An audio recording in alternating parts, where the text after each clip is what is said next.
suburban eastern Australia, an environment that has, over time, evolved some extraordinarily unique groups of Homo sapiens.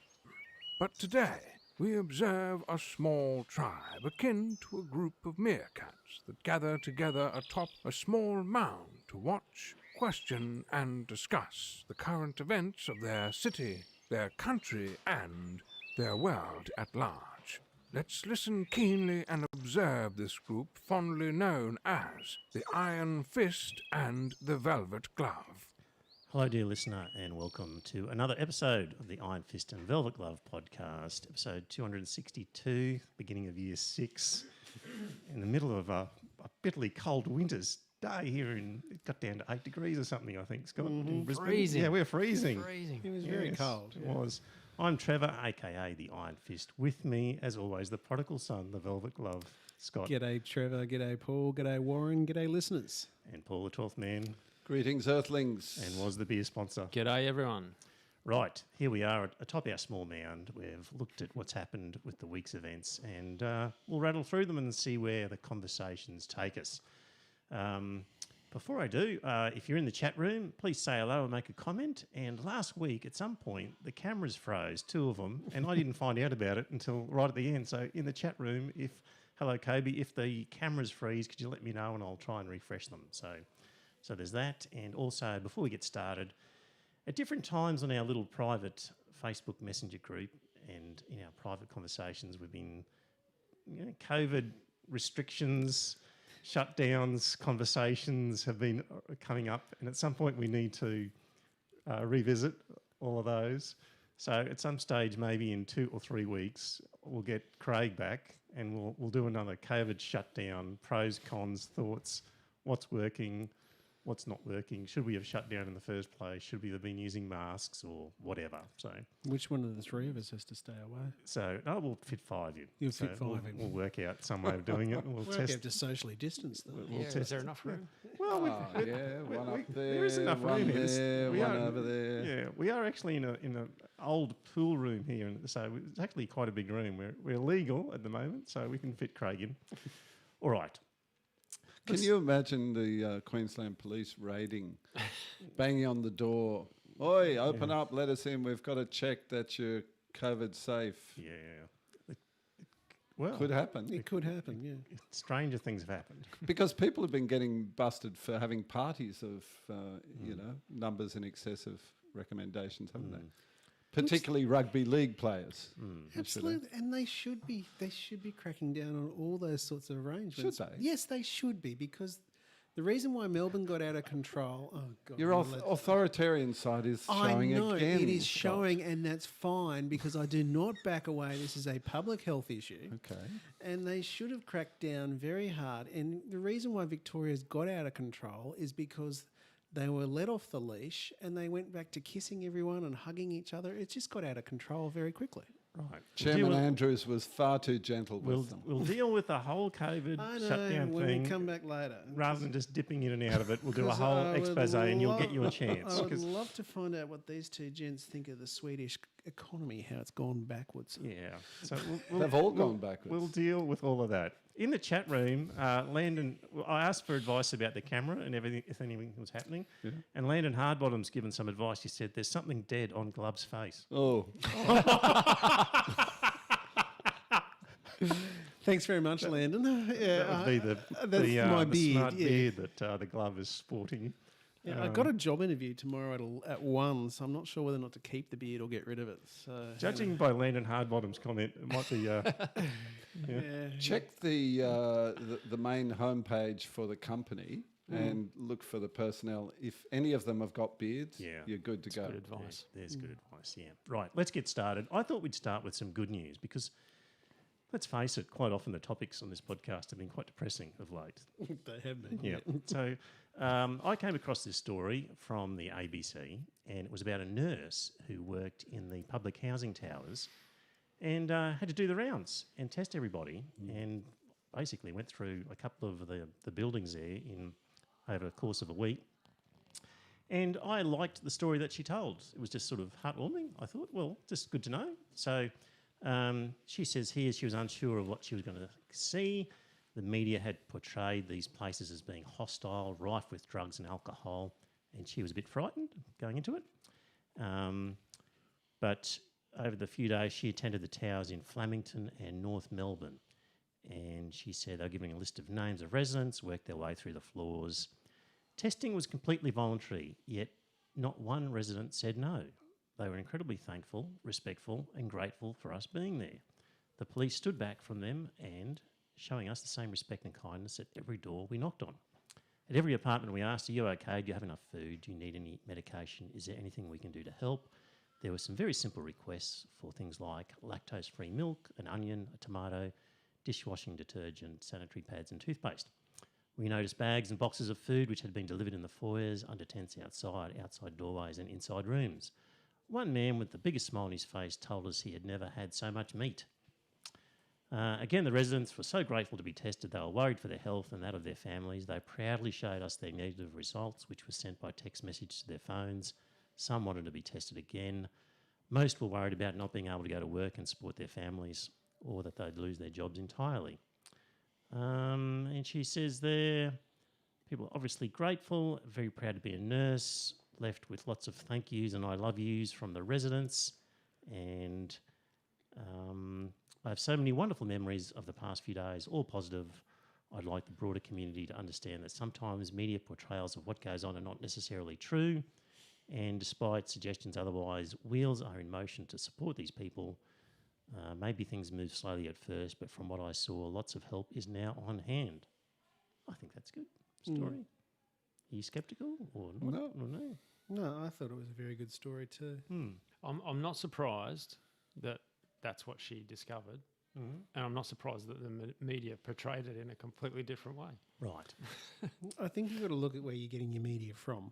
I think if you'd listened to anything that Sky News had to say, they would have said it was a crime tower and all that sort of stuff. It should be bulldozed and the residents should be all deported. But then if you go through Fairfax or the ABC or something like that, they'd talk about, the disadvantage that's in the towers and blah, blah, blah, blah, blah. Where are you getting your news from, Woz? Are you watching Sky News? No, I don't watch Sky News. I've never watched Sky News. Right. I try to avoid the popular media as much as possible because it's just terrible. So where are you getting your news from then? Various sources. Direct from Donald Trump, Right. hotline from There's no one real source that I get it from. Okay. Yeah. What, Facebook feed? Whatever comes across your Facebook feed? I just started listening to podcasts. Podcasts. Okay. There's an app called Curio. Have you heard of Curio? There's a yearly subscription, but I'm a listener. I'm not a reader, and so Curio gathers media articles from all over the world, and they have someone read it to you. And you give a thumbs up to the articles that you like, and a thumbs down to the ones that you don't like, and so you start to the algorithm works. It starts to promote articles that are of interest to you. And I've found that pretty beneficial. Is it aimed mainly at people who have vision impairment, do you think? No, I think it's just aimed at people like me who like to listen but don't necessarily like to read it. Somebody but who like podcasts. it's the Guardian and it's the Conversation and it's Australian. No, I don't think it's Australian. Okay. But it's there's a mix. There's left and right wing sort of publications. Curio, yeah. Okay. It's a cost. Little plug there. But, it costs about $88 for the year. Right. But you can get a weekly trial, and if you don't like it, just unsubscribe. Right. Yep. Jimmy in the chat room says, that's lovely, Trevor, but all of the mainstream media set up their cameras with the drug bus in the background, every single one. We flicked around on all TV channels and the drug bus was in the background on every broadcast. Well, there we go. For stories on that. On the that towers. area. Yeah. So... and this is just one what's nurse's perception as well. This is just an anecdote from one particular nurse. What's the drug bus? Like, is that... It's where they test people for drug driving, isn't it? Well, if it is, then it's... Maybe the bus was there because that was what they were using as part of this project. I don't know. They could have been using that for the testing. I don't know. Oh, yeah, they could have been. I don't know. Tell us more about the drug bus. Or drug bust. Drug bus. You said... Yeah, well, you know, I it's thought like you the said booze drug bus, Well, that's what I was thinking. the yeah. drug bus. It's the Right. one that they can, you know, it's mobile, so they can take it wherever they need it. So they may well be using it for the COVID testing. Yeah. Okay, let's move on. In other good news, Kanye has announced his tilt for the presidency. So he sent out a tweet. He's such a fool. We must now realise the promise of America by trusting God, unifying our vision and building our future. I am running for President of the United States. Hashtag 2020 vision from Kanye. And in other good news, Elon Musk said in another tweet, you have my full support. Yeah, I was surprised by that. And then in a subsequent tweet, there's a picture there where Kanye West says he is anti-abortion and anti-vaccination in his presidential bid. And Elon Musk tweeted, we may have more differences of opinion than I anticipated. Surely Elon was being sarcastic when he said, you have my full support. I don't think you risk sarcasm on Twitter, do you? Like the written word. No, I think Elon's known for it, actually. Is he? Yeah. Really? Been Sarcasm. A bit of a shit stirrer on Okay. Twitter. It's so hard to read sarcasm on social media. He It's dangerous. famously smoked a joint during an interview once. Yeah, didn't he? with Joe Rogan. Yeah, so he's clearly into provoking people. Yeah. Right. Anyway, I was very pleased to see that Kanye had come out because he's going to bleed votes away from Trump. He may well bleed them from Biden as well. Don't you? Why would Biden lose any votes to him? I don't know really. I haven't given it deep thought, but maybe black people might vote for Kanye rather than vote for Biden because Biden's a bit of a wishy-washy liberal, you know. Well, yeah, but Biden had done very well in the Southern Carolina primary, didn't he? Yeah, maybe. But maybe just because there wasn't much choice, you know. Anyway, my reading of that saying that he was opposed to abortion, we've got to trust in God, and he's opposed to vaccinations. That was three of the big things that you'd take away from the extreme right in the US, which currently are voting for Trump. He could be a shoe-in with the policies like that in America. But, you know, He could be. You never for know. black Americans who might be torn between their religious sentiments and their dislike of Trump, you know, Kanye might give them another option. We'll have to wait and see, but I would have thought Kanye's done. The real good news is that Trump's approval continues to decline. Absolutely. So hopefully that continues right through till... Jimmy in the chat room, I don't understand about the drug bus. You're saying that there was a bus there outside the public housing that was testing people for illegal drugs, or was the bus there as part of... I don't understand.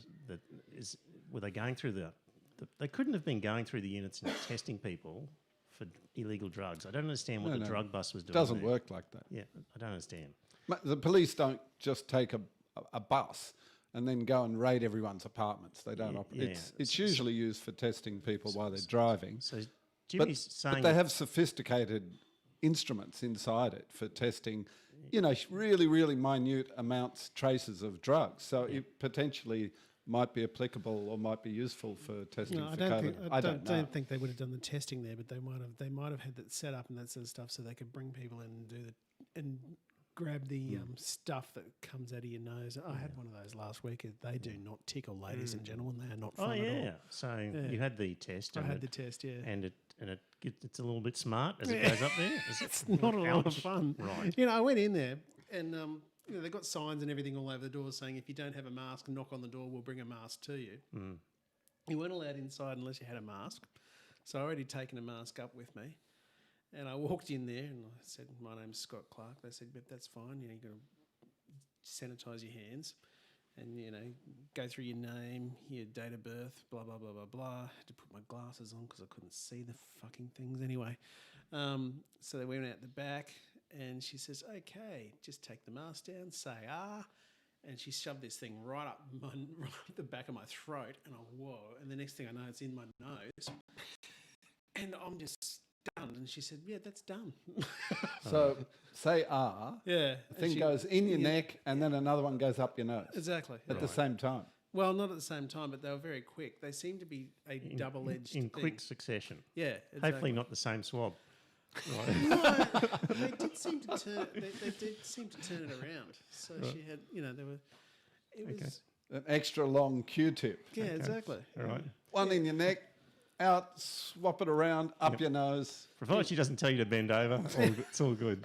But if you're feeling a bit crook, dear listener, don't hesitate to go and get tested. Go and get them done, despite honestly. the I mean, discomfort. Exactly, because I rang my quack because I'd had a sore throat for 24 hours, and I just said to him, I said, "Look, I've had this sore throat for 24 hours," and he didn't even let me ask. He said, "Yep, go get a COVID test." So I had to go up there, get a piece of paper from him, and that sort of stuff, and then I was out. Okay, let's move on. Good news. If you've committed a crime and you want to avoid extradition, you can go to Hong Kong. Yeah. So, well, it works both ways, doesn't it? Like, this is the thing. It works both ways. If we say to China, we're not going to extradite people to Hong Kong, well, okay, and it works the other way. So, do we know anybody in China because China doesn't have an extradition treaty? Who's on the run from Australian law? Is anybody in our podcast community in China who might be on the run from the law and they're in China because of the extradition arrangements? I'm thinking I have a friend. Landon Hardbottom seems to be. There's Landon. I have a friend who lives in Beijing, and he's still there.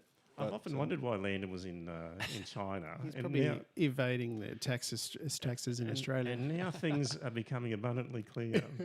Yeah, no extradition treaty. So, well, what do you think? I mean, our government has decided that given the issues in Hong Kong with democracy, protesters, that any Hong Kongers who are here at the moment will be allowed to stay a longer time and are not guaranteed citizenship, but are sort of a very vague notion of a road to citizenship has opened up, but I wouldn't count on it, Hong Kongers, if I were you. But anyway, anybody got any thoughts about whether that's... Yeah, I'm in favour of it. I think because it's plainly obvious now that anyone who is arrested in Hong Kong may well find themselves on the other side of the Hong Kong mainland border. And that's just bad news for anybody. So why would we have an agreement with a regime that does things like that? Just for consistency, any of the boat people who made it onto mainland Australia, you were happy for them to get citizenship as well, who came from places like... That's a completely different scenario. Right, but they're claiming that if they were returned to their country of origin, they would face persecution because they're atheist or they're the wrong religion or the authorities are after them or a range of things like that. For consistency, are you happy for them to get the same treatment? I'm happy for them to be considered on an individual merit-based system. The same with the Hong Kong people. Right. I wouldn't assume that they'll automatically get citizenship. They'll be given a pathway to permanent residency first of all, and then if they demonstrate that they're worthy of citizenship, it'll be made available to them. I don't see a problem with that. Because of the persecution they'll face when they in return. Hong Kong, yeah. But if they're not an activist, if they're just a normal Hong Kong person who's not an activist, who hasn't engaged in any... I don't have a problem with it, simply because we're making a statement in support of liberal democracy. Right. And where that liberal democracy has been subverted, offering support to the people. And I mean... So they don't need to prove on a case-by-case basis then that they are facing persecution because we've got a broader agenda of a statement about liberal democracy. Is that what you're saying? Quite possibly, yeah. Okay, so then when it comes to boat people from the Middle East who have made it across, we don't need to examine their individual circumstances because we could make a statement about liberal democracies as well with the regimes that they should not be returned to in that case, who are probably as bad or worse than China. They may well be, yeah. Yeah, so really no individual testing. It's more what is the nature of the government that they're being returned to. Is that where you're at? I think Hong Kong is a special case in this at this time simply because of what's happening there. I mean, you know, any more special, any more worse than than China. the Middle East? China is maybe not worse than some of those Middle Eastern regimes, but I would find that very hard to believe that Iran is not worse than China. Oh, I agree. Iran is a shocking place. But So any Iranians here should get the same pathway to citizenship. not necessarily any Iranian or any Hong Kongese, but So it's not. certainly they should be all evaluated on a case by case basis. So it is case by case. If they're Absolutely. not an activist, Because- then they should be returned. No, I'm not saying that. I'm saying that if they demonstrate that they're worthy of residency and possibly citizenship, then they should be considered for it. Okay, so is it more whether they're a good, upright citizen rather than the persecution they're facing back home? Possibly. Right. Gee, it's hard to get a straight answer out of you, Paul. Is it? Yeah. Well, look, It's like nailing jelly to a wall. It's just you're shifting, and at one point there we were pretty much on the ball of it depended on the regime. We weren't looking at individual. Now we're back to individual. So I just get the I feeling. haven't given it deep thought, to be honest. But Yep. So this is my nature. If you're going to say, here's a rule that we're applying to people from Hong Kong, my I always understand my the point nature you're is to making. say, Yeah. are we consistent in other endeavours? yeah, And then you have to say, well, applying that rule elsewhere leads to this result. Are you happy with it? I understand the point you're making. Right. Okay. And I think consistency is good, but there are also special circumstances in some cases. I mean, as with the Tiananmen Square case in 1989, where Bob Hawke made special concessions for Chinese students due to the circumstances. I think those cases are quite valid. There's a message here from Landon Hardbottom. I saw that. He says, no more Aldi bags for you. Send them to me, Landon. I'll give you my address. Just one more Chinese thing before we move on, beyond China. This was from the ABC.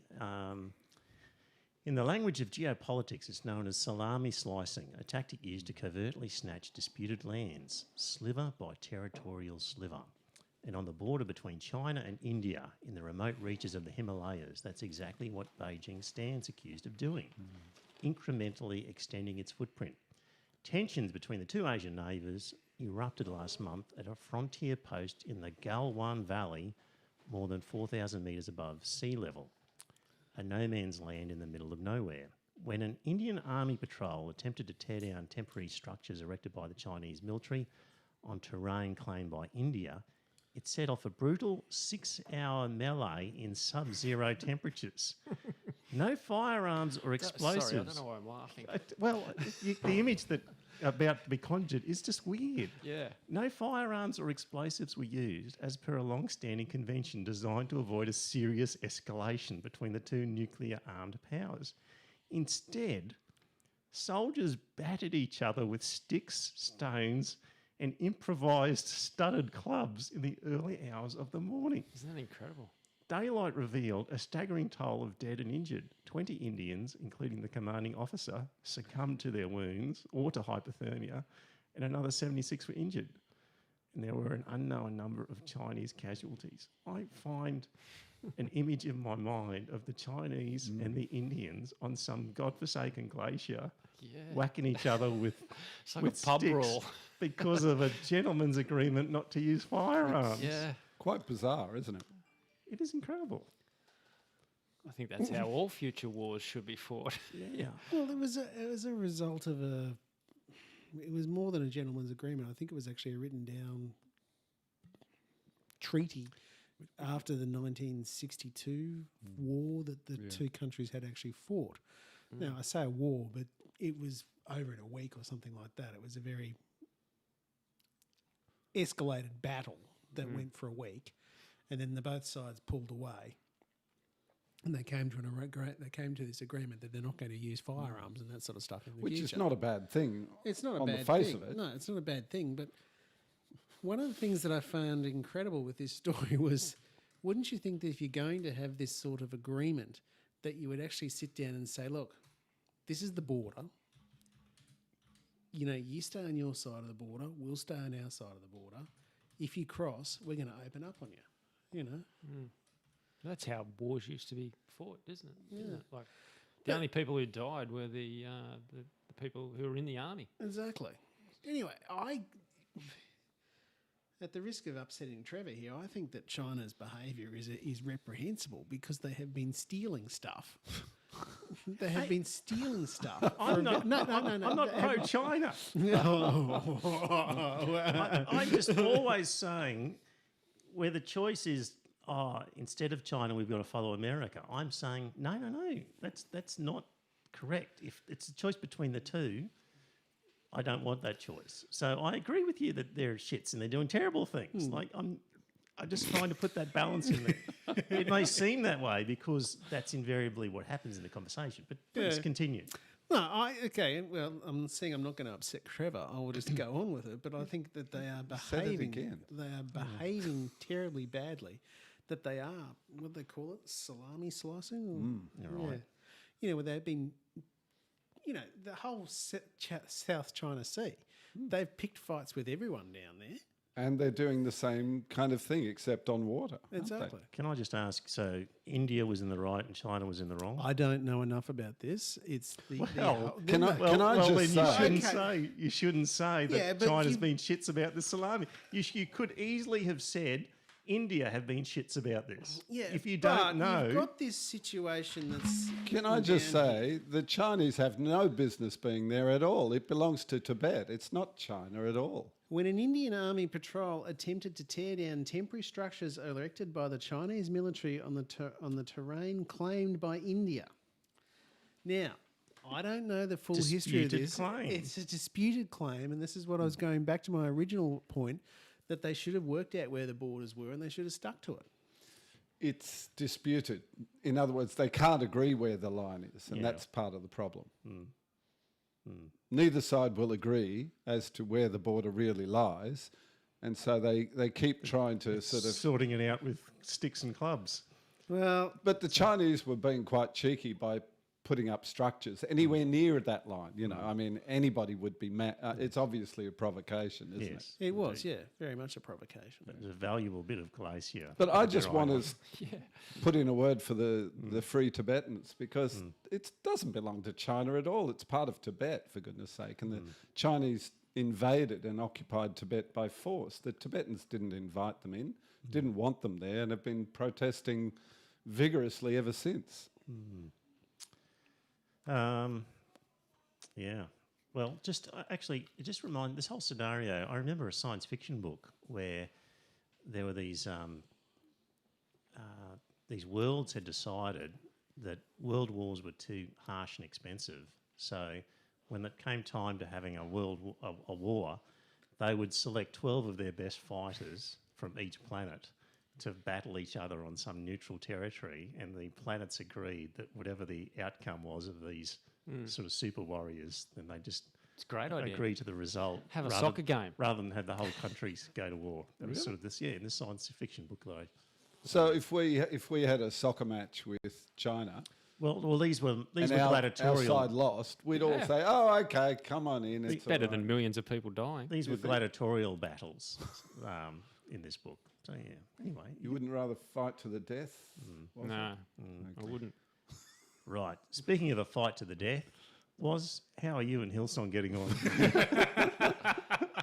Yes. What's the experience? There's been some progress. I was hoping to report back on actually going to church for the first time ever last Sunday and reporting back on my experience. But I logged on to the Hillsong website, pretty flashy website,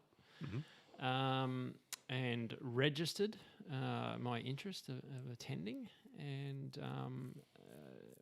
was informed that there's only online church services at the moment. Right. And I thought that'd be a bit of a soft option, Yeah. and a cop out to actually just log on and do a Zoom Yep. church service. So I'm going to wait until Mount Gravatt is what do they call it? Central campus. They call it a campus. Okay. Well, you're learning. Yeah. Yeah. Yeah.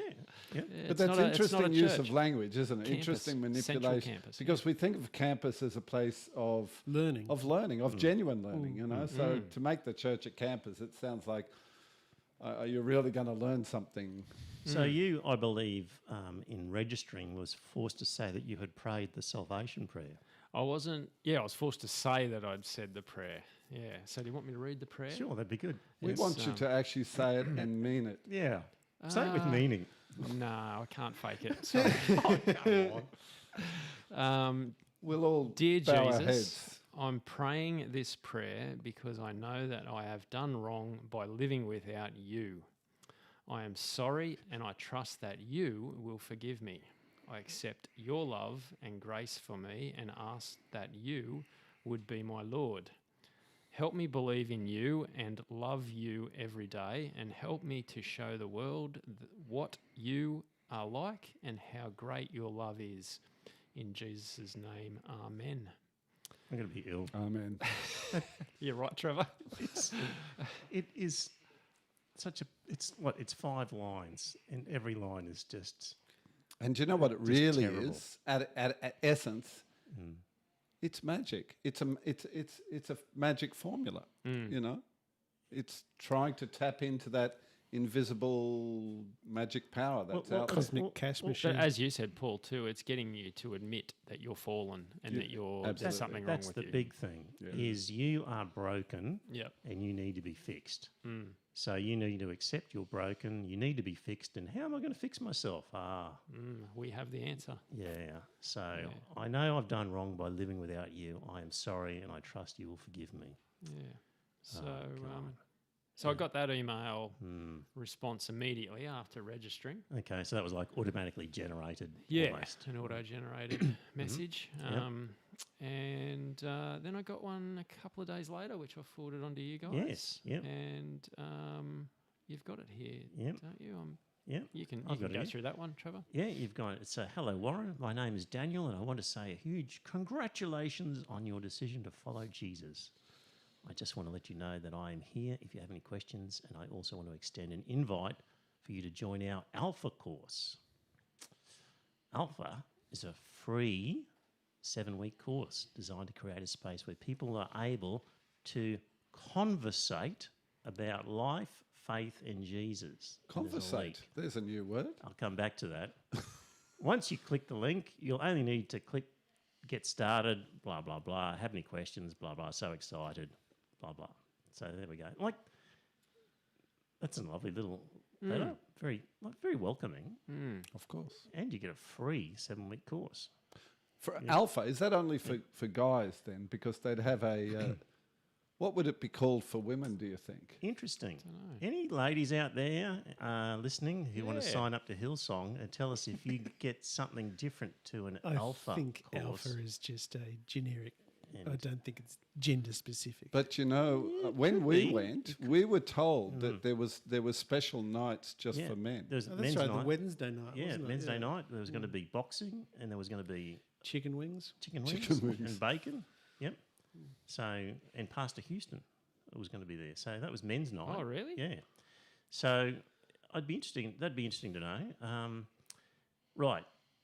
Alpha is a 7-week course designed to create a space where people are able to conversate about life, faith, and Jesus instead of just simply converse. Yeah. So I looked it up. Yeah. Is it a real Conversate. word? It is. It's 200 years old. Well, nobody much uses it these days, do they? No, but has been around for Conversate. yeah, I've never heard. I've never heard of it before. yeah. no. So it's like working from conversation and coming back from it, conversate. But you could have simply said converse. So yeah. So from the Merriam-Webster dictionary, conversate has the power to upset a great many people. Is it upsetting you or just Yes, intriguing I'm you? feeling deeply unsettled Okay. because I didn't know the word before. Yeah. If the hundreds of comments left by users of this dictionary under the words entry are any indication, one of the reasons it annoys people is because conversate is a back formation, a type of word made by removing a portion of an existing word, such as the suffix. Thus, escalate was formed by shortening escalator. Televise comes from television, and donate was made from donation. There are many hundreds of words in English made this way, but some people will forever look askance at words such as liaise, formed by back formation from liaison. I love to liaise. There you go. And you? that's Do you like to back and that- formate? and that is the sort of a conversate Not sure. type of word that it's been. You fall back. What's it called? Back Back forming. Yeah, back formation. You're a back formation, pro back formation, or No, anti I back prefer formation? to be progressive and Right. looking forward. Yeah, okay. You like to lengthen words. Sometimes. I wasn't sure. But I think there's something to be said for economy of language as well. But yeah, I decided I had a choice whether I could create a fake email address and a fake name and But there's nothing create a fake about fake- you, and we knew. That yeah, I have a problem with anything that's not truthful, and I thought, no, I'm just going to go as myself and tell the truth. And yeah, they don't tell the truth, but that doesn't mean that I need to sort of stoop down to their level. And at the very least, we'll see how welcoming they are to people who are a truthful. little bit skeptical of what they're doing. Absolutely. Maybe they are telling the truth. But I'm also a terrible liar as well. And I've got my mother to thank for that, because every time I lied, I never got away with it. So I just at one point thought, I'm going to give up on this lying game and speak the truth from now on. So yeah, thanks, Mum, for being so good at detecting my lies. There's a podcast called Oh No, Ross and Carrie, where they've done That's a things great with the Mormons and the Church of Scientology and other groups. They sort of join these groups and report on what happens. And they've been doing their podcast for years, and they use their real names and real and these groups never really latch onto them. So Because they don't listen to podcasts Exactly. like this, for example. It would be interesting, if there is someone out there who's a better liar than me to be able to go through the same process and see what sort of compare I think the your approach experiences. is the correct one. Yeah, Wasn't it? yeah. I don't think you need to really lie to get into these places. But it would and be observe interesting them. to see the difference between, someone like a Sacha Baron Cohen, goes in with full makeup and you could go in your mankini and see if they detect the suspicious behaviour. That would be how do you know interesting. I've got a mankini? That would be worth actually one of us going with a video camera to record that for posterity. Yeah. But what I was pleasantly surprised by was that in the two emails there was no links to donate here. I thought it'd be all about the money, and I've been pleasantly surprised. It will be eventually. On the website, there's the odd button on the odd page that says if you would like to donate, click here. But I mean, there's no more overt sort of marketing for donations than say there would be on the Iron Fist Velvet Glove. They need to website. They need to soften you up. For That's this. right. Yeah, maybe that's what they're doing, but we'll see. But I thought they'd be very forthright in, you need to give to the... No, they've got to demonstrate Because it's some the value. prosperity gospel, isn't it? Yeah, And but they've so got to by- put the proposition. They have to say, you are broken, you're fallen, That's you need right. the salvation. How are you going to be saved? Here's a 7-week free course of Alpha, and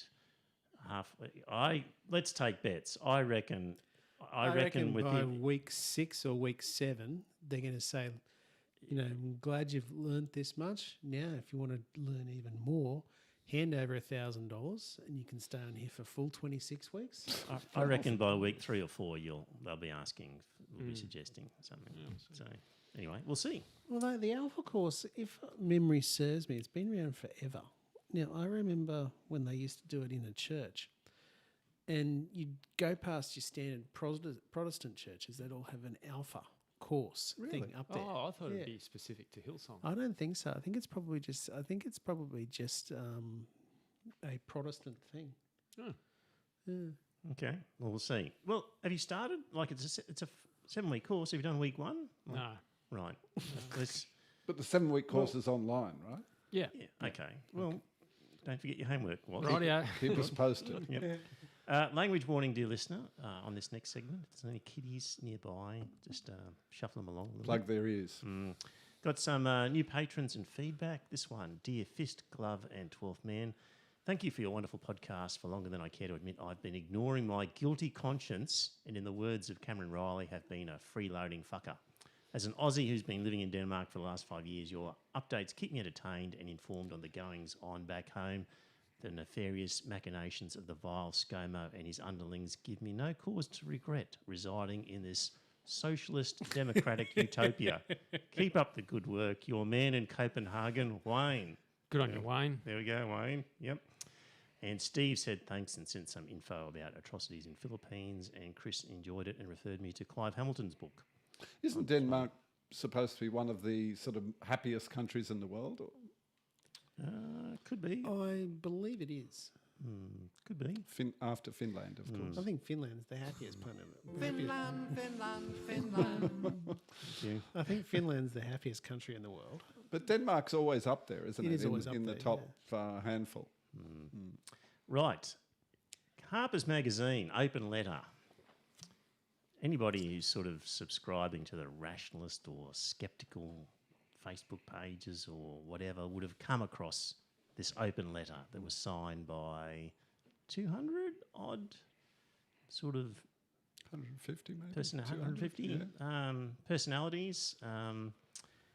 And there's been a bit of a hullabaloo about what it said. So I thought we'd spend a little time discussing that letter.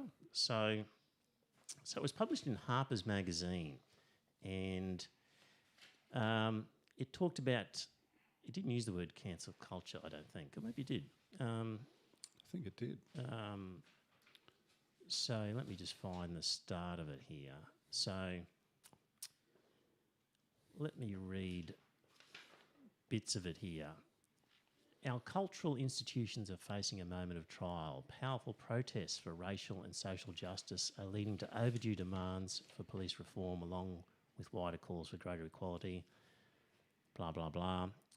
But this needed reckoning has also intensified a new set of moral attitudes and political commitments that tend to weaken our norms of open debate and tolerance and toleration of differences in favour of ideological conformity. The forces of illiberalism are gaining strength throughout the world. Trying to get to the bit. The free exchange of information and ideas, the lifeblood of a liberal society, is daily becoming more constricted. While we have come to expect this on the radical right, censoriousness is also spreading more widely in our culture. An intolerance of opposing views, a vogue for public shaming and ostracism, and the tendency to dissolve complex policy issues in a blinding moral certainty. We, this is the people signing it, uphold the value of robust and even caustic counter-speech from all quarters. But it is now all too common to hear calls for swift and severe retribution in response to perceived transgressions of speech and thought. More troubling still, institutional leaders, in a spirit of panicked damage control, are delivering hasty and disproportionate punishments instead of considered reforms. And they give some broad examples here. Editors are fired for running controversial pieces. Books are withdrawn for alleged inauthenticity. Journalists are barred from writing on certain topics. Professors are investigated for quoting works of literature in class. A researcher is fired for circulating a peer-reviewed academic study. And the heads of organisations are ousted for what are sometimes just clumsy mistakes. Whatever the arguments around each particular incident, the result has been to steadily narrow the boundaries of what can be said without the threat of reprisal. So it's basically a letter complaining about cancer culture, as we know it. Cancel culture. Cancel. What did I say? Cancer. Cancer. Yes. Thank you. Cancer. Thank you. Cancel culture. Cancel culture, the online phenomenon of boycotting public figures who say or do the wrong thing. Yeah. It was the Macquarie Dictionary's word of the year. I was shocked that I didn't get a call to sign it, weren't you? Well, I didn't want to when I saw the list of people there. Really? Stephen Pinker. Yeah. Is Pinker on the come list? on, No, I'm not interested. Trevor. Well, here's the first thing. I've listened to some left-wing podcasts and read some sort of criticisms of this letter. And one of the main arguments from the crazy left has been, why would anyone sign a letter that had been signed by some of these degenerate people? Degenerate? Well, What makes them degenerate? They're basically saying, okay, they'll say somebody like JK Rowling is a transphobe, right? And they're saying, why would any self-respecting person sign a letter that is also being signed by JK Rowling? But she's not a transphobe. doesn't matter if she is. I agree with you, she's not, and we'll get onto that. But one of their main arguments is it's wrong to sign a letter that is signed by distasteful people, in their opinion.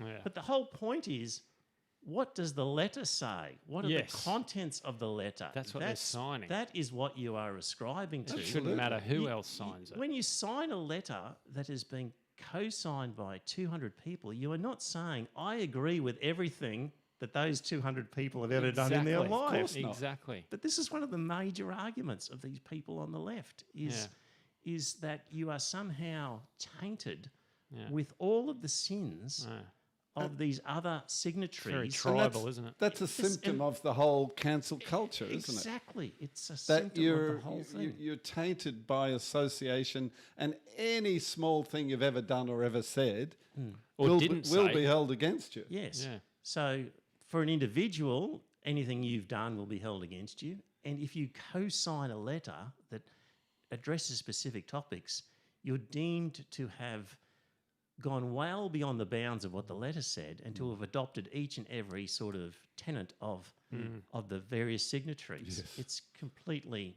it's just madness. Yeah. And that's one of the sort of major, obviously wrong criticisms of the letter. So that's that I left-wing nutters, can we call them? Yeah, social justice warriors who have just jumped the shark. So the sort of people who signed the letter were Steven Pinker. Jonathan Haidt. Yep. One of my There are, favourites. in fact, 152. JK Rowling. Noam Chomsky. Yeah. John Water.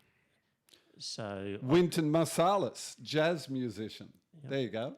and they're people from opposite sides of the Interesting. spectrum. There's David Frum, who was the former speechwriter for one of the Yeah, I've Bush heard of him. presidents. Yeah. No, Jordan Peterson. No, He's not on it. Malcolm Gladwell. Like Malcolm Gladwell's a really switched on. Is he? Have you read Writer. his stuff? Because I haven't. And I had a look at his bio today. Oh yeah. He's a practicing Christian. He's perhaps considered slightly conservative, I think. But He's not Jewish, Malcolm Gladwell. no, he's a practicing Christian. He does great podcasts. Does he? Yeah. I haven't he? listened. Yeah. Yeah. What's his podcast called? Do you know? Malcolm don't- Gladwell. I don't I'm know. writing If that you just down. Google Malcolm Gladwell podcasts, he's a really good storyteller. He's considered a good writer, he really for sure. He seems to have a Jewish touch to me. I'm really surprised he's not Jewish. But anyway, Well, there you go. he actually, one of his podcasts, just as a real sideline, spoke about, and this is not typical of his podcasts, but Revisionist history. that could be it. Yeah. One was about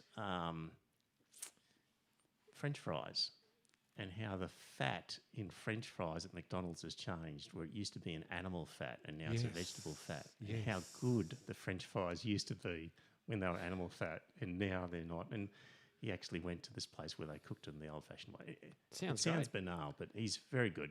And in fact, the animal fat is arguably more healthy to cook with than Indeed. vegetable fat because it doesn't oxidize like vegetable fat does. Who else was in there? There was the guy who wrote the Satanic Verses was in there. Yeah, Salman Rushdie. Yep. Yeah, so Salman Rushdie, Malcolm Gladwell, Pinker, It's quite a diverse collection of people, actually. isn't Noam it? Chomsky, and these left-wing critics that I've been reading and listening to have gone, oh, what would you sign your name to a rabble like that? And I'm thinking, geez, it's a pretty good...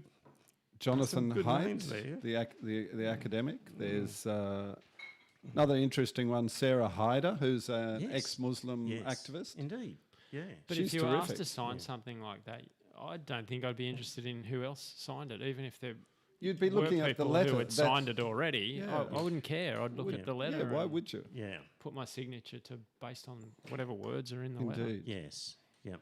The fact that Noam Chomsky signed it, I thought was very interesting because he's usually considered quite far left in his views generally. I Yeah, think he's very far left on the economics. But, And geopolitics too. well, yeah, but I don't think he's far left in this culture war thing. obviously not, because he signed this letter. Yeah. Yeah. Interesting, isn't it? Yep. So, okay, criticisms of it though. I don't think it was, depending on, well, cancel culture sometimes is okay. Is it? Yeah, When? depending on the circumstance. When? When they're cancelling something that Trevor agrees with. It depends on the circumstances. Okay. Here's their first example was editors are fired for running controversial pieces, right? So that, I think, refers to James Bennett resigning as the New York Times opinion editor. So he resigned as the editorial page editor of the New York Times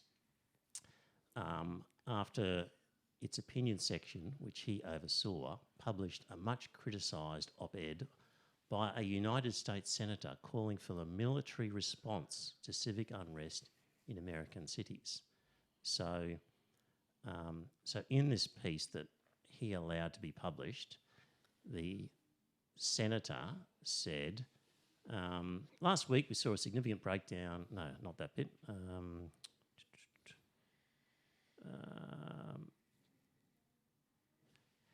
The op-ed by Senator Tom Cotton, a Republican of Arkansas, had said, "Send in the troops," as its headline.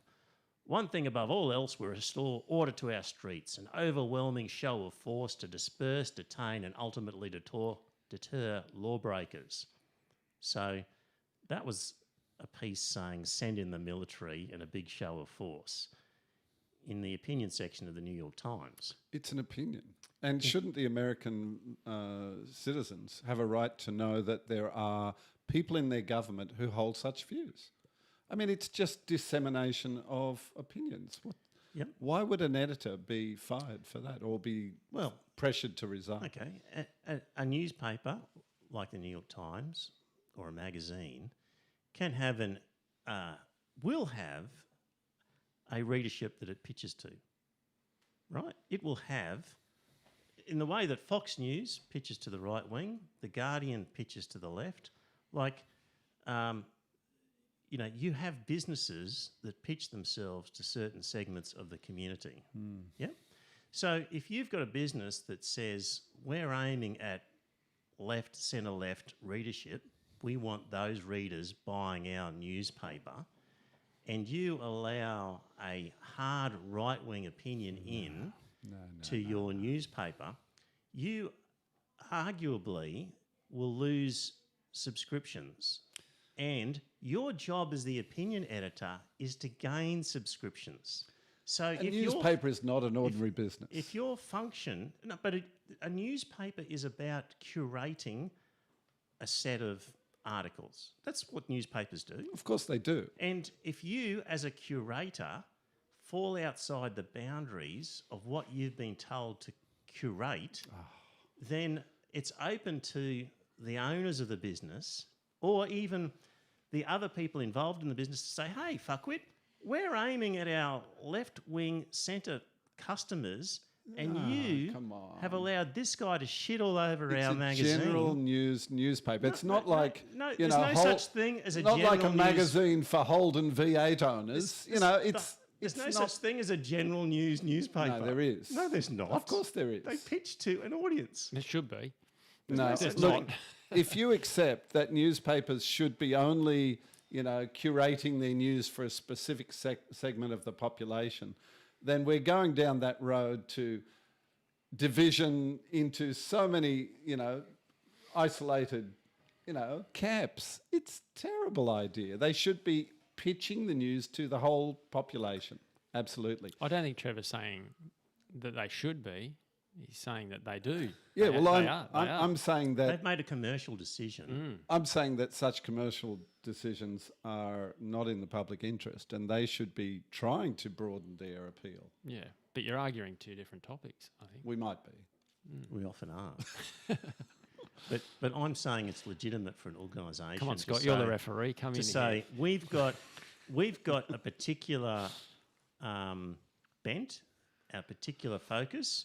And what is it? The New York Times? And yes, That's a really major newspaper. They're not going to be aiming for a specifically only left-wing audience, surely. Hang on a minute. Have you read it lately? I know that they lean left. I understand that. But why... Except on foreign policy in Latin America, in which case there's never been a foreign intervention that the New York Times did not approve. That's a completely different... That's dead serious. When it comes to Latin America, they're incredibly hawkish. Yes. So it's... What a great word. So there you go. It's not like it's the ABC or the BBC where you have to buy, you're a public property that you're having to, Yes, if it was the ABC, I would agree with you. But it's a privately if you were run running, business. say, the Sydney Morning Herald, would you be saying, "Oh, let's be careful, we don't print anything in the opinion pages that might offend our left-wing readers"? You wouldn't do that, would you? Look, if I was running the Sydney Morning Herald and somebody had an article about how trickle-down economics worked wonderfully, and it was... In the opinion section? I would say, fuck off. Really? Yeah. Oh, come on, Trevor. I'd say, fuck off. I don't need that bullshit here. I don't need your lies and disinformation. And look, and so, I would. People need to know what the people they disagree with are thinking. That's they can get that part anywhere. of the beauty of freedom of speech. This is the whole well, point. why wouldn't the newspaper publisher want to give them a variety of opinions so that they can then form a balanced, informed, See, this is the whole view of their argument own. where, like, the Insiders invites the right wing on all the time, and it's They like don't invite and the it's right like, wing all the time. we know what the right wing opinion is. We don't need more of it. They've got their patch. Their views are out there. We don't need to provide another forum for these nutcases. You keep claiming that Insiders is an ABC program, therefore should only employ ABC journalists. That was never the intention of Insiders. Insiders was always intended to draw on the insights of the Canberra Press Gallery and the people all over Australia who are observing politics. That's what it was always supposed to be about. It was never supposed to be just ABC journalists. Scott and Woz, break this deadlock. We're getting bogged down. Let's move on. I think you're both right. I mean, I can understand what Paul's trying to say. So he's trying to say you should have a broad appeal for your broadsheets. However, I think Trevor's being very realistic. But they're not right wing. Trevor's being very realistic. He's saying that you've got the New York Times pitches to the left, so you can then understand that this guy got in trouble by having an opinion piece that was written by a right winger. One more example of cancel culture is Israel Folau. We disagree on this one, I know. But I made the point that Israel was paid a lot of money to just... shut his mouth and play football. His mouth and play football. And Israel, if you can do that, here's a bunch of money. If you can't do that, if you've got to open your mouth and say things that are going to piss people off, whether you're right or wrong, we don't care. You'll devalue yourself and we can't pay you this money. So he got cancelled by the cancel culture, and that was an example where I was okay with the cancel culture saying, fucking, I'm not going to the union anymore to watch if that Israel Folau's there. So here's I think he was employed to do two things, Trevor. Yeah. Play football and not be a dick. Yeah. He couldn't do the second part. Yeah. So here's my point. Just on the letter from this open letter where it said editors are fired for running controversial pieces as its first example. I think they should have been more specific about what they're talking about, and sometimes maybe it's okay, cancel culture. Like, here's the thing, they didn't go into the nuts and bolts of why. Do you know what I mean? Yeah. Like, they just gave some vague examples here. Books are withdrawn for alleged inauthenticity. That would be to do with cultural appropriation. So we can agree, any case of cultural appropriation, I think we don't agree with cancelling for cultural appropriation. No. Well, I don't anyway. Journalists are barred from writing on certain topics. Well, I don't know what that is about. And there was one magazine which was sort of a sports magazine, which was kind of dipping into current affairs, and the editors said to the sports writers, just write about sports. We're a sports magazine. We don't want any more current affairs.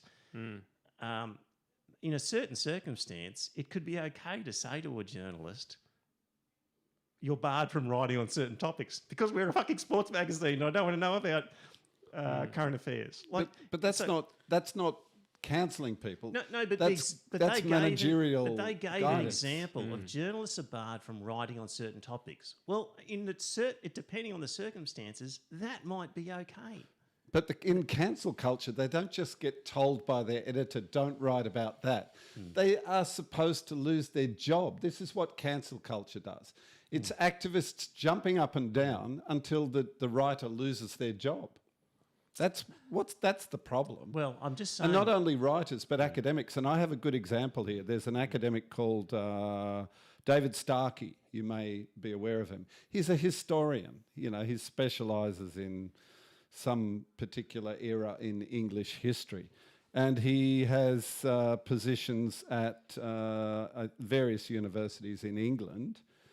And he made a bit of a slip up the other day verbally in an interview, and he said, do you want me to read it? He said, slavery was not genocide, okay? And there was a bit more to it. And there was a big hullabaloo, and now the universities, most of them are basically cutting their links to him and withdrawing whatever honours that they've extended to him. But there's an article in Spiked, in fact, and it makes a comparison with a fellow called Blunt, I think, who was an academic, and he worked for MI5 during World War II, and he was a double agent working for the Soviet Union, passing on military secrets to the Soviets, possibly resulting in agents being murdered, and possibly quite a lot of them. He was never had his honours or his links to the universities where he worked withdrawn. It just didn't happen. Right. So this is a recent development where universities, because they said no, we extended these honours to him for his academic prowess and work, not because of his Because we thought he was a nice bloke. disloyalty, not because he was a bastard or because he was a nice bloke that we thought he was. So even after they found out he was a double agent and he was actually damaging the interests of the United Kingdom, they didn't do anything to his academic honours. They did absolutely nothing. And that is the appropriate response of a university of higher learning. Yeah. I mean, it's not their job to judge the morals or the opinions of the academics. They're there to do academic work. Can I give And you another that's it. example of cancel culture that might have been okay? What's his name? The broadcaster, Alan Jones. So what people did was say to the advertisers on his program, we don't like this guy, you're advertising on his show, we're boycotting your products. Kind of a cancel culture sort of thing. I disagree. I think it's Or a not? boycott. No, it's a boycott, It's a which is a boycott, very but- different thing. Not a cancelling of... No, I don't think so. No. What did we I say think what we're cancel seeing, culture was? I think what we're seeing with cancel culture is a vocal minority have an exorbitant amount of power. Like in that instance where the op-ed in the New York Times, if the majority of the New York Times readership or a substantial majority of the New York Times readership were offended by that op-ed and they were, threatening to boycott their subscriptions to the New York Times, well then that editor should be stood down. But if it's a handful of people making a shitload of noise, just ignore them. Unrepresentative handful. Yes. Yeah. And I think that's what we're seeing in cancel culture. It's a very, very vocal minority. And the other And part of it the is... best way to deal with them, I think, is just to ignore them. The other side of it is they're enlisting the fears of commercial companies who don't want to lose customers, So they are, sort of bending over backwards not to offend anyone, aren't they? But it's also this thing creeping into our culture where we're quick to criticise, but we don't praise, hardly ever.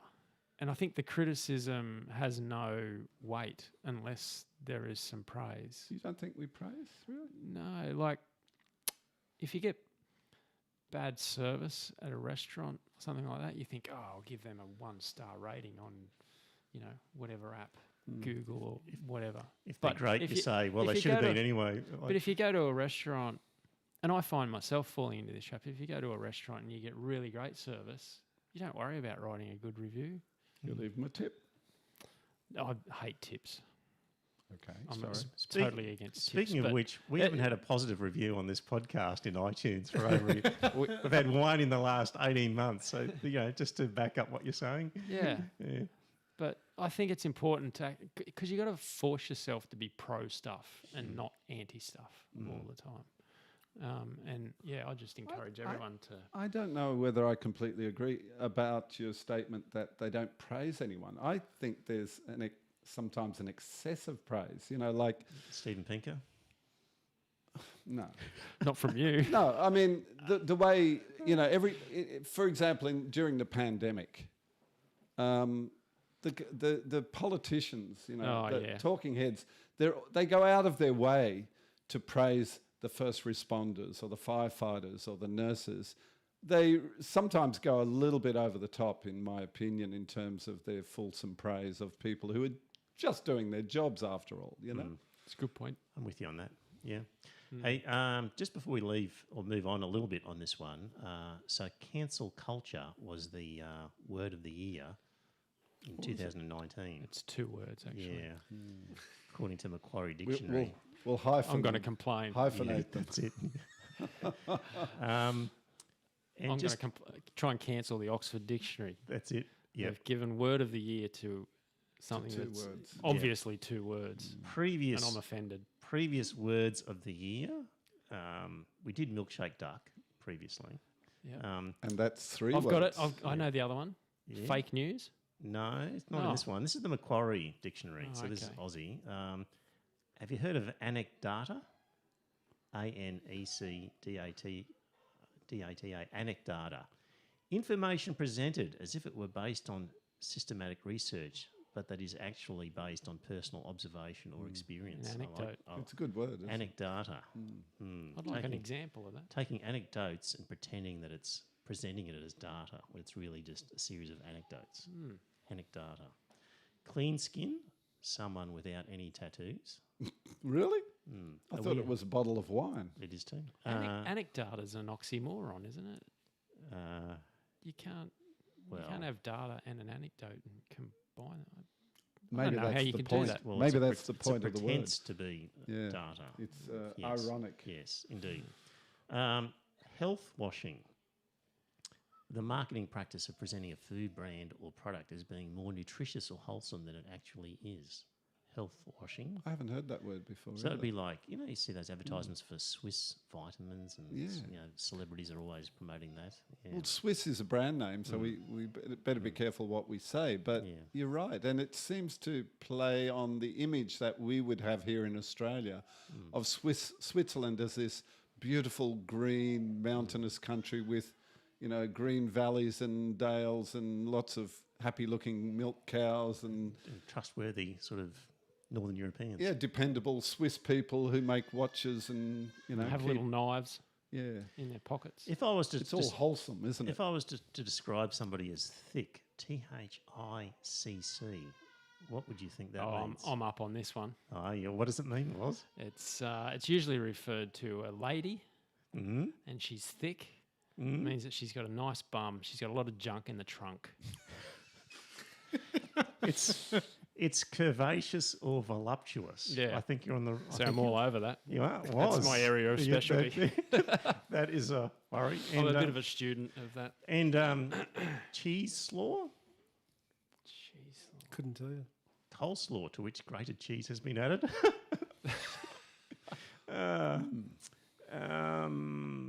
And they were the main ones from the words of the year previously. I liked milkshake duck, though. Yeah, milkshake duck was a good one. If you're not sure what that means, dear listener, go back to a previous episode. Just Google, do a search on our website for milkshake day. I haven't spoken about penises for a while. No, on it's the been web- it's been a while. We need to table something on the agenda next week.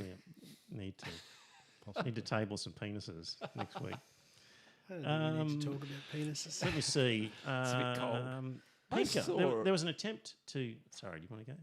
I saw a penis? an illustration, allegedly from a pub or something, or some sort of hospitality venue, and they had requirements, dress requirements, and one of them was that you wear a mask, and they made it clear that if you didn't meet, satisfy all these requirements, you would not be admitted to the place. But they had this illustration, and they had one picture was a picture of a person with a mask on, but they had the mask on below their nose, so their nose was hanging over the top, right? And they were saying, this is not how you wear a mask. And they were saying it would be like if you were wearing Speedos with your penis, hanging over the top of your Speedos. And they had another illustration of a guy wearing Speedos with his penis hanging out. I mean, anyway, there. Communicated You wanted the point something effectively. something about penises, Warren. There it is. Good. Yeah, regretting it now. Speaking of penises, Steven Pinker. There was an attempt to cancel Steven Pinker. Indeed. Were you in on that, Trevor? No. Did you start that? No, I didn't. So, okay, I'm on the side of the Pinker files on this one. Good on you.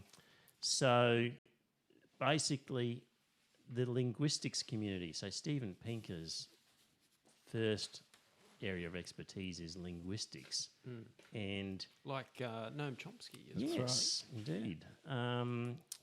And 600 people signed a document asking for Steven Pinker to be stripped from his role as Distinguished Academic Fellow and Media Expert with the Linguistic Society of America. It's mad, isn't it? And the reason why is because of the very first, they had about 6 reasons. The first one, so presumably their best reason, was that he tweeted in relation to Black Lives Matter data. A fact. Police don't shoot blacks disproportionately. Problem. Not race, but too many police shootings. And then there was a link to an article. So, and the article contains the line, the data is unequivocal. Police killings are a race problem. Police killings are a race problem. African Americans are being killed disproportionately and by a wide margin, but this ignores the rest of the piece, which digs into that disparity to see why it exists.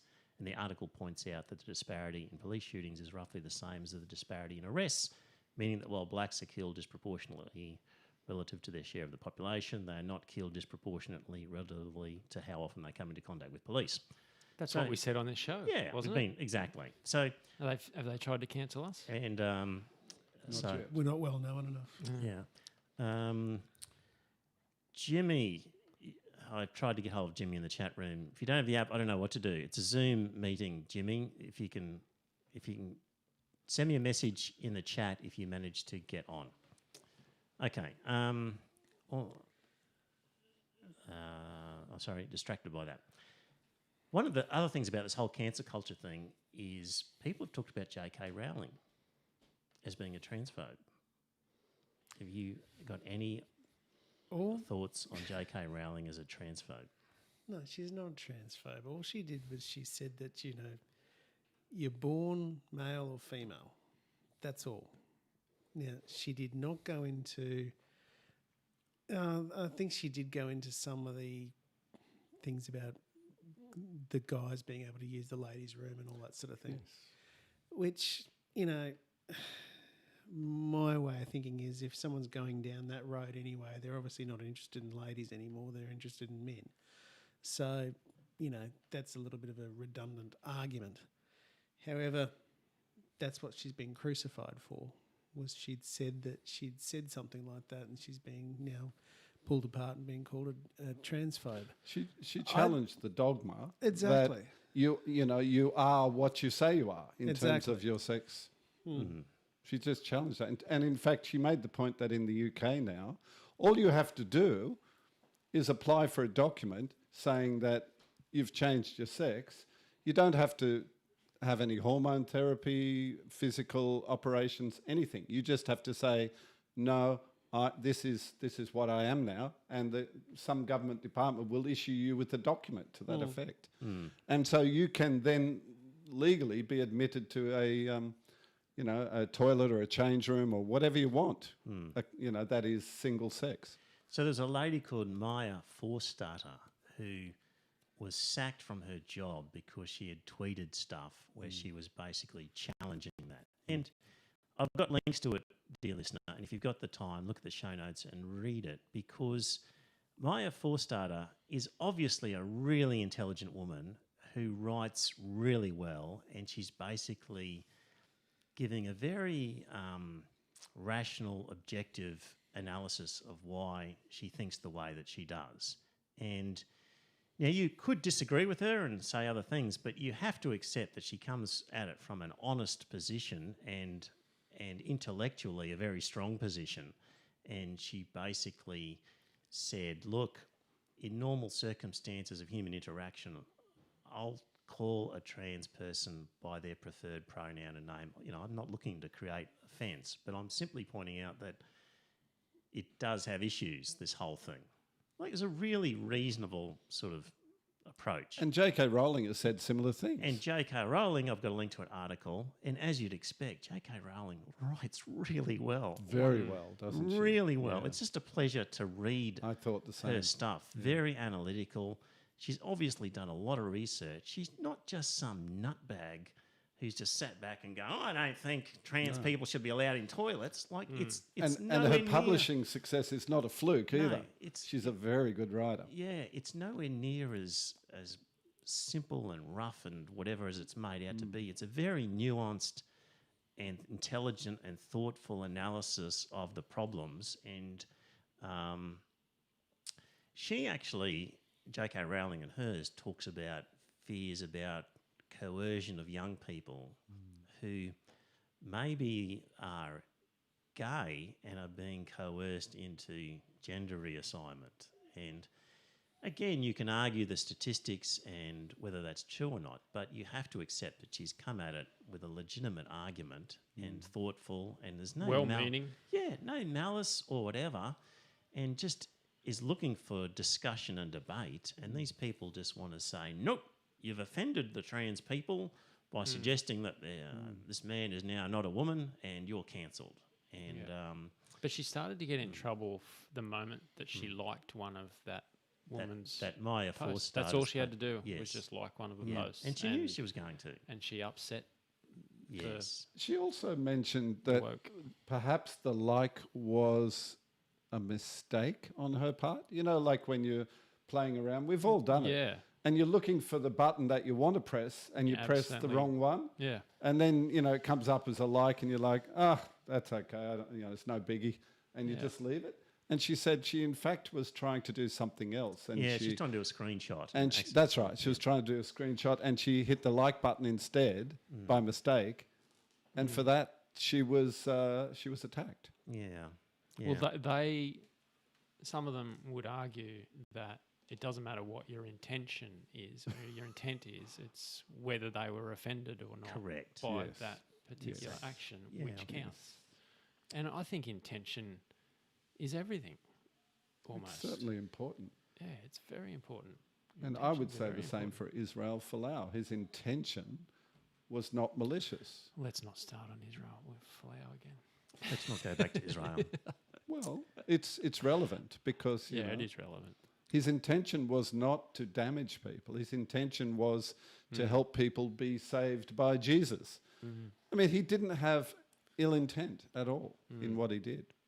But the social justice warrior movement, that's the sort of crossover with religion, isn't it? It's heresy to disagree with anything and say certain things. You're People a heretic. have likened it to a religious cult, haven't they?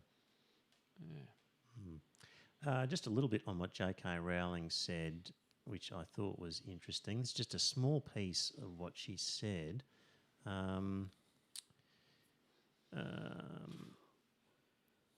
But while you're finding that, Yep. I think the Rationalist Society summed up the Pinker situation fairly well when they said, but perhaps the target of this call was not Pinker himself, but the unknown academic, the young linguist, the graduate student, who might dare to raise their head above the parapet defined by the Stalinist cancel culturalists. And I think they're right. I don't think they ever intended to cancel Steven Pinker. Yep. It was A warning to others. a warning to others who were on their way to being the next Pinker. It was a message to them to say, you just be careful about what you say because we'll take you down. Well, Pinker is such a well-established and successful academic and writer that he could get by, financially, even if, nobody would ever agree to publish another of his books. You know what I mean? And the same with JK Rowling. She's incredibly wealthy. And Yeah. somebody in print made the point that the left used to be on the side of the working people, used to be fighting for people to have a job and to keep their job. And now they're acting as if anybody should lose their job if they offend, the left dogma, the left ideology, I should say. So they're no longer on the side of working people. They want to take people's jobs away if they don't toe the line ideologically. True. Just getting back to Rowling here, she said at one point, I'm concerned about the huge explosion in young women wishing to transition and also about the increasing numbers who seem to be detransitioning, returning to their original sex, because they regret taking steps that have, in some cases, altered their bodies irrevocably and taken away their fertility. Some say they decided to transition after realising they were same-sex attracted and that transitioning was partly driven by homophobia, either in society or in their families. Most people probably aren't aware, I certainly wasn't until I started researching this issue properly, that 10 years ago, the majority of people wanting to transition to the opposite sex were male. The ratio has now reversed. The UK has experienced a 4,400% increase in girls being referred for transitioning treatment. Autistic girls are hugely overrepresented in their numbers. The same phenomenon can be seen in the US. Blah, blah, blah. And I want to be very clear here. I know transition will be a solution for some gender dysphoric people, although I'm also aware through extensive research that studies have consistently shown that between 60 to 90% of gender dysphoric teens will grow out of their dysphoria. And she goes on with other examples. Like, she's very reasoned and well read on it, and it's ridiculous to cancel her as a transphobe. She's just addressing not a transphobe. concerns about issues, and so They love a label, don't they? They like But to this- label you. Yeah, this idea of being being phobic, like transphobic, Islamophobic, whatever, it's meant to as an attack on a person, isn't it? Phobia is a fear. Jimmy in the chat room, you've got the app. Okay. On the screen, Jimmy, above Scott's head is the meeting ID and the password. So that's what you use with the Zoom app to join us, Jimmy, and tell us what this bus is that you were talking about earlier. So do that, and in the comments, tell me when you're in the waiting room, and I'll try and get you on here, Jimmy. Right. While we're waiting for Jimmy, ASIO is just getting more and more powers. And how do you get more powers for your secret police? You beat up about terrorism and danger and say, we need all these powers, so give them to us while you're all scared. And there was somebody from one of the legal groups said, these sorts of laws that you're getting here, the ability to question people when they're 14, take them away for questioning, hold them without a lawyer for a couple of days, is something like you'd see in China. And ASIO boss Mike Bird just said, "I'm offended by that." That was his response, was "I'm offended." Yeah. Tell him take his offence. decide and not to blow be. it out his ass. Yeah. Decide not to be offended. Yeah. Indeed. Yeah. Okay. Sorry, can I just interrupt? Is your screen clear? Is my screen clear? Looks like, I just want to make sure because mine is really blurry, and I'm just wondering if yeah. not the same for you. I think it should be clear. Tell me in the should chat be room clear. if there's any issues with our video stream, but it looks like it should be nice It's and normal clear. on yours. That's Hopefully it's normal. good. It was normal on mine at the beginning, but Right. it went fuzzy, and I can't figure out why. Right. Okay. How many beers have you had, Paul? Just Just trying one. to see Just one? if. Oh, it's not bad then. Okay, and Zach says it's nice and normal, so that's good. And I'm just trying to see if Jimmy appears in this green room that's with the Zoom thing. Hopefully he appears there soon. Just on offence, I've got a book which, well, actually, no, let's quickly That talk. offended you? No, it's a book on offence by Richard King. And here's an interesting example he gives is if I punch you in the face and break your broken nose is an objective fact. But if I say I don't like your face, your feelings of hurt will be peculiar to you if they exist at all. This element of subjectivity is inherent in the notion of offence. So this is the difference between objective facts and subjective opinion. So we can all look at a broken nose under an X-ray and say, that objectively is a broken nose. But when I say, Paul, you've got an ugly face, we don't know whether you are offended or not because it's purely subjective. You might, could be not.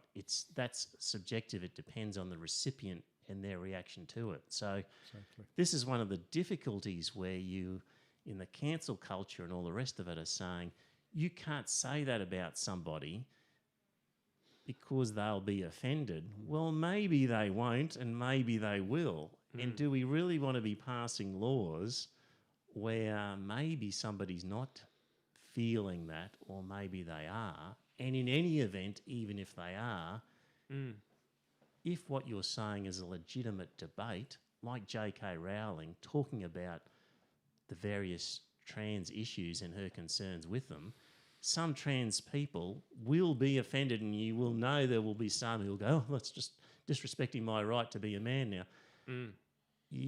But at the end of the day, if you can't discuss these issues, then civilization heads down a dark, terrible hole. Yeah. So... Jimmy in the chat room. Come on, Jimmy. You're there trying to work it out. I can't see you in this chat room thing, Jimmy, but maybe you are there. The dictionary definition of offence is annoyance or resentment brought about by a perceived insult to or disregard for oneself. Right. The key word being perceived. Perceived. Annoyance. Mm.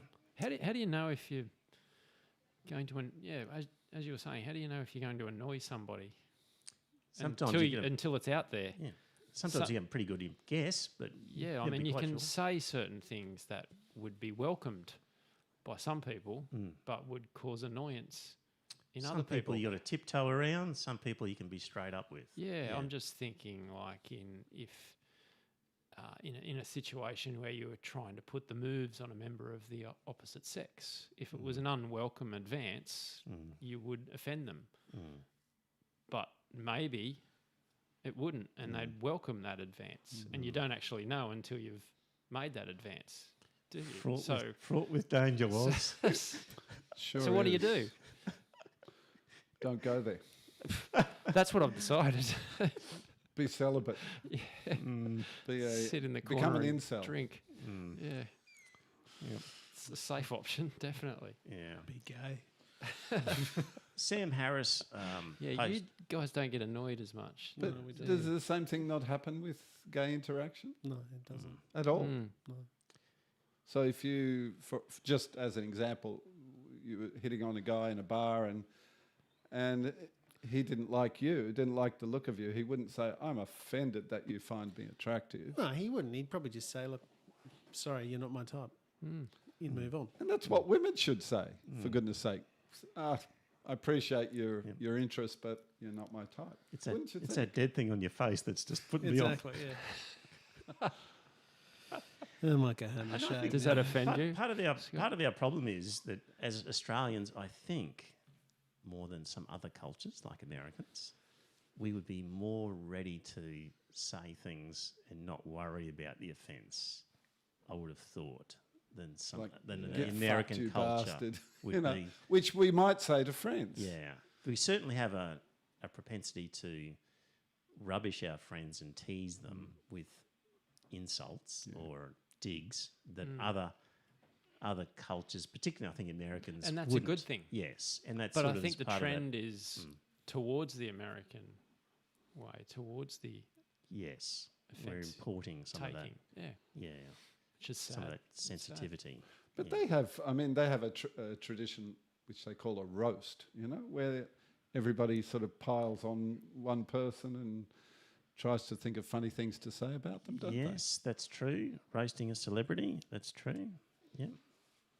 Yep. So we shouldn't depict our American cousins as totally humorless. Of course they're not, but it's just a different Yeah. style of taking the piss out of each other, perhaps. Yeah. So, like my comment about the dead thing, and Landon's comment and my comment Yeah, dead would thing in not my face. probably happen on an American podcast. Do you think? Less likely to. Is what I'm Less saying. likely to. Yeah. But I think that comes back to a point I made earlier in that you wouldn't say that to a complete stranger. No. You have to develop a rapport Yeah. with them, and you have to balance that out Yeah. with some compliments. And when You you get can't to the just- point of doing it, that actually signals we're actually mates now. Yeah, Yeah. It's a Certainly in Australia. it's Yes. building So, that doesn't it? social bond. Yes. Yeah, Yeah. We're friendly enough that I can actually insult you. yeah. But It's if kind if of you, if, a if you strange- did nothing but insult Scott, Yes. that'd be an issue. But Yes. you know, you say some nice things about him as well. to Probably balance it why out. Stephen Pinker and I could never be friends. What? He'd be devastated about that. If you did nothing but insult me, you'd all end up dead. Now, Sam Harris put a thing on his Facebook page saying, your capacity to be offended isn't something that I or anyone else needs to respect. Your capacity to be offended isn't something that you should respect. Perhaps more than any other property of your mind, this feeling can mislead you. So, kind of along the lines of what we're talking about. And if you go into the comments section of his Facebook page on that post, instead of the "We love you, Sam" comments, it's riddled with Sam Harris is in the top 3 of the most articulate people speaking in a generation. However, these excerpts lack a certain panache that so adorns his words when being spoken and heard. Or public intellectuals are like restaurants. Sam's place is still good, but there are just better places to eat at the moment. Really? Losing me a bit here. And I'm congenial to your podcast and waking up app, but you are dead wrong about this one, Sam. I think you need to re-examine your assumptions about human subjectivity and nature. And Sam Harris, you're a damn disappointment. I always found you to be the weakest compared to Dawkins and Hitchens, but man, have you gotten shittier. So there's no counter arguments there, is there? There's just personal attacks. That's all it is. Exactly, yeah. Yes, you're no addressing the issue. You're damn wrong, but I'm not going to tell you why. Yeah. You're damn wrong. I'm just going to say you're Do damn you know, wrong. part of what I dislike about these leftist ideologues is they're so damn sure that they're right. I mean, something Not like us. You know anyone But like we're that? not. But we're not, Trevor. We're not, Trevor. We're open to engaging we, in conversation and disagreement. We agree and disagree, and we could Absolutely. be right. Yes. No, I mean, I don't know about you, Trevor. Yes. I am not Yes. 100% damn sure I'm right about everything at all, I agree. And I don't think you don't- are either. Yeah, I agree. But I think we argue in an attempt to seek the truth.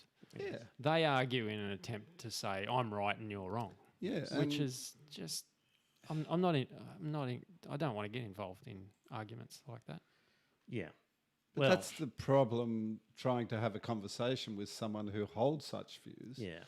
is that they are, unassailably Yeah. Just Right. walk away. Yeah. About everything. Well, this book, On Offence by Richard King, the best line to come out of it is the claim to find something offensive should be the beginning of the debate, not the end of it. Great. Is good. Very true. Right, still waiting for Jimmy. Jimmy, I don't know what you're doing, but I can't see you, Jimmy, in the green room, in the waiting room on this Zoom thing. If you're still trying, keep trying. Are you there, Jimmy, somewhere? Should I be seeing you? Now, just quickly, essential report. What do you reckon Scott Morrison's approve? Do you approve or disapprove of the job Scott Morrison is doing as Prime Minister? What is his current approval rating? See, at least I've got the question was. I think his current approval rating would be 62%. I'm going to go a bit higher. I'll go 64%. Do we go in the 57. middle? Do you want to? 57. Do you want to go in the middle? No. I Do you do. want to- 63. Can I say 63? 63. Oh. Thanks for the tip, Trevor, but Preferred Prime Minister Scott Morrison on 50%, Anthony Albanese on 27%, and Don't Knows on 23%. 50 to 27. Yeah, on Preferred Prime Minister. You know my theory on it, don't you? No. Preferred Prime Minister I love a is, good more, theory. is more important. Yes. That if you go back through the history, right. whichever party has won over the last 30 years has always had good polls in terms of preferred Prime Minister. And that was true with the last election as well. Scott Absolutely. Morrison was always a preferred Prime Minister. yeah. But His party wasn't the preferred. party wasn't preferred, and that was a shock result. And they said, "Oh, the polls got it wrong." But if you look at preferred Prime Minister, because Australians vote like we're voting someone out of the Big Brother house. Right. It's all about personality. It's not about policy. And Exactly. we're voting for our next Prime Minister. We're not voting. We're voting for the person we would most likely have around for a barbecue. And we might not like either of them, but given the choice, God, I'd probably have Scott Morrison around for a barbecue before I had Bill Shorten. So I'm not surprised that he won. Really? I would I don't would invite too, me to a because I want to barbecue. challenge That's the him. company you've I'd No, have I Scott would've Morrison's just so that I could challenge him over the bloody Sky Ferry nonsense. All right, okay. No, I would prefer to. I would have preferred to have Shorten over Morrison round for a barbecue. But this time round, I would have preferred to have Morrison over Albanese. Yeah. Why? Albanese is as inspiring as a dishcloth. He's It just hasn't taken the fight up to them. no, he hasn't. You He's just haven't seen the right dishcloths in life. Just refusing to engage. Now, they've asked a question here. How would you rate your state government's response to the COVID-19 outbreak? Terrible. And they've gone back through to April. And when you look at it, New South Wales and Queensland have consistently been in the 60%. And Victoria was consistently in the 70% in terms of approval of the state government response. But on Used the to last, be. but on the last one, 13th of July, Victoria dropped to 49%. Wow, that's a big drop. Yeah, 70 to 49. From in 1 month, it dropped from 75% to 49%. So, in terms of the rating of the state government's response, so But their response hasn't really changed, has it? The results have changed, but their response hasn't really changed. well, I guess what they're saying is you shouldn't have hired private security guards in those buildings, because it seems that most of the other states had police doing it, but then they probably had less need than I suspect Victoria. Do you think it's all around the security guards? I think they're just Yep. basing it on the Yep. the performance, the results, not Right. their actual response. They're not answering the question directly because their strategy hasn't changed. They're still very hard on lockdown, Right. and they think lockdown is the way to beat it. We can talk about lockdown another time. I can't wait. Right. Jimmy's tried everything he can, and now Jimmy, I'm going to try. I was going to try Skype, Jimmy, and now it needs to update. I don't think I can. Jimmy, we'll have to try another time. Just before we go, we finally, dear listener, you'll be pleased to know, reached agreement on whether Scott Morrison Did actually say wanted weapons inspector. inspector powers. So I managed to find a transcript of an interview, and I think we've reached agreement that, in fact, he did call for weapons inspector-like powers. So we're all on agreement on that one at least. So, and anything else that anybody wanted to sort of do? No, we're all good. No, I'm good. Shall we close with a prayer for Was, Waz's safe conversion. passage through Hillsong? Do you Yes. know any? Good luck on that There one. probably is Woz. one, but no, I don't know any. I will in a couple of weeks' time. Okay, good. All right. Have a few up my sleeve, I'm sure. Excellent. Yep. And Jesus in my heart. Wonder what that feels like. Ooh, like a lump in your chest? Wonder if it'll help me with my athletic performance at Right. all. I doubt it. No? I don't think so. Jimmy, it'll have to be another time. I've done my best. I don't know what's going wrong there. So, all right, dear listener, thank you for joining in. We'll have a podcast as per normal. Now, next week, there's a half a chance it might be on the Monday night rather than Tuesday. We'll see. But we'll get back to you. Keep an eye on the Facebook page. If you're not already, like and follow the Facebook page, and then you'll be notified of any changes to that. Or maybe watch us on YouTube and subscribe on there, and you'll get a little notification when we come up on that. And yeah, otherwise, we'll be back either Monday or Tuesday next week. Talk to you then. Thanks very much for tuning in. Bye now. Bye, See ya. everyone.